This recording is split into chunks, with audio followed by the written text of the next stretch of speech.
Hello, আসসালামু আলাইকুম। সবাই কেমন আছেন? আশা করি ভালো আছেন। আজকে আমরা এই বাউনবাড়ির থেকে শ্রীমঙ্গল, মাধবপুর লেক আর লাওয়ারচরা পার্কে কীভাবে যাওয়ান লাগে এটা আপনারা দেখামো। আমরা প্রথমে ওই বাউনবাড়িতে ওই মাইকু লইয়া উঠতে ডাইরেক্ট গেছি হইল চা কন্যার যে ভাস্কর্যটা আছে না, এই মৌলভীবাজার জেলার ঢুকতে এখানে কতক্ষণ দাঁড়ায় আছে আর ওরা দেখাইলাম, ছবি উবিও করলাম। ওই যে এখানে এই আমরা পইলা বাউনবাড়িতে উঠতে চাই রই মানে ডাইরেক্ট যাই এখানে স্টপেজ দিছে। তো এখানে আমরা পানসি রেস্টুরেন্ট গেলাম, এরপরে এই থেকে চা কন্যার ভাস্কর্যটার থেকে শেষ করে পানসি রেস্টুরেন্টে ঢুকলাম। এখানে সকালের নাস্তা উস্তা খায়া এরপরে আমরা এই লাওয়ারচরার পার্কের উদ্দেশ্যে রওনা দিব আর কি।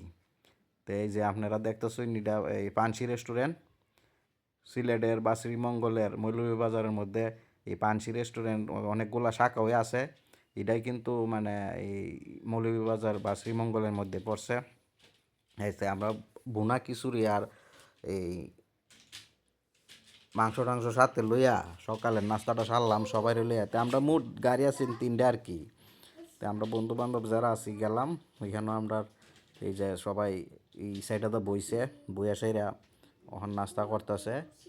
নাস্তাটা কইরা আমরা জামগা লাওয়ারচরার উদ্দেশ্যে। আমরা এই উঠতে গেছি গাড়ি তাবার এই রাস্তাটা দেখতেছেন কি জঙ্গলের মতন, দিনের বেলা হয়েছি তা বোঝা যায় রাইত হয়ে গেছে এরকম একটা অবস্থা আর কি। আপনারা যারা শ্রীমঙ্গল বা লাওয়ারচরার পার্কের এন্দ যাইবেন না, আপনারা এটা দেখতে পারবেন আর কি। তো গাড়ির মধ্যে অবশ্য আমরা ফ্যামিলি আছে কারণে সবাই আর না দেখাই, তারপরও গাড়িতে বইয়া যুদ্ধ রই দেখা গেছে আয়না দিয়ে আর কি ভিডিওটা করলাম। আর সবসময় কীভাবে যাওয়ান লাগে এটা করবেন। আপনার বাউনবাড়িতে গেলে ধরুন মাইকো বাস যেমন যাইতে পারবেন, ট্রেনও যাইতে পারবেন শ্রীমঙ্গল স্টেশনও গিয়ে নাইমা।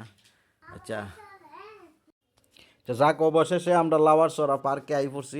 লাওয়ারচরা পার্কে ঢুকে গেছি গিয়া। ওই দেখুন কত বড় বড় গাছ, এই যে মানুষকালি ঢুকতেছে। এইটা হইলো মেন যে লাওয়ারচরার পার্কে ঢুকে আছে এই রাস্তাটা, এই মাঝে যে রাস্তাটা গেছে এই রাস্তাটার এই সামনে প্রথম ওই সামনের ইয়েটা হয়েছে এইটা আর কি, যে গেটটা, এই গেটটার সামনে দাঁড়িয়ে করতেন চেহারাটা দেখাইলাম।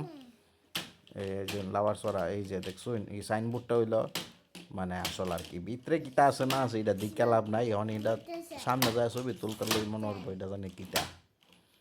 তো যাক আপনারা দেখাইতেছি আর কি বালা করে কেমনে এটা যারা গেছুন তো গেছুন, ওই না গেলেও আপনারা একটা দারুণ হইব। আসলে গাছ আর জঙ্গল ছাড়া কুস্তা নাই। তবে একটা মজার বিষয়, সেই জঙ্গলের ভিতরে দা রেল লাইনটা আছেন, এই রেল লাইনটা কিন্তু এই অনেক সুন্দর। জঙ্গলের ভিতরে দা রেল লাইনটা গেছে আপনার সিলেট আর কি, ঢাকা সিলেট যেটা।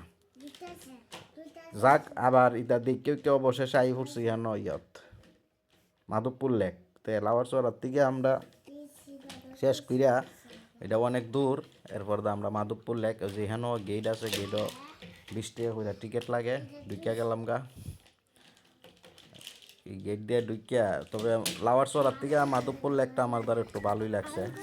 এটা অনেক বড় জায়গা এবং এটা এই কিতা কয় বড় বড় পাহাড়ের মতন উঁচা উঁচা জায়গা আছে, ভিতরে একটা বিল আছে, উঠতে কষ্ট হয়েছে আমার। এটা অনেক সুন্দর লাগছে আমার দ্বারা। এই যে আমরা মেরিনা আফা একটা টুফি লই লাইছে রইদার লাগে আর কি। যা হোক ওখান ওই যে এটার উপর থেকে আসলে এই সাইডের আশেপাশের যে দৃশ্যটা এটা আমার দ্বারা অনেক সুন্দর লাগছে। ওই যে এই মাধবপুর লেকের ভিতরে এটা মানে লাওয়ারচরার থেকে আমার দ্বারা এটা ভালো লাগছে আর কি। আচ্ছা যাক কোন দেখতে তা হইন।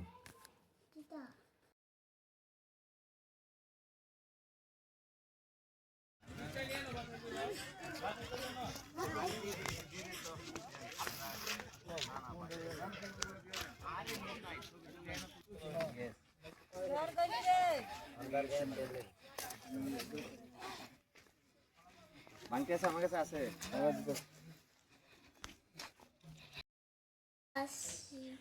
যাক শেষ লাওয়ারচরা আর এই মাধবপুর লেক। অন বাইরে যাইতেছি গা, বাইরে আমরা আবার বাউনবাড়ির দিকে রওনা দিমু। আপনারা অতক্ষণ সাথে থাকার জন্য আপনারা ধন্যবাদ। আর আবারও আসবো আর একটা ভিডিও নিয়ে। ঠিক আছে, সবাই ভালো থাকেন, আল্লাহ হাফেজ।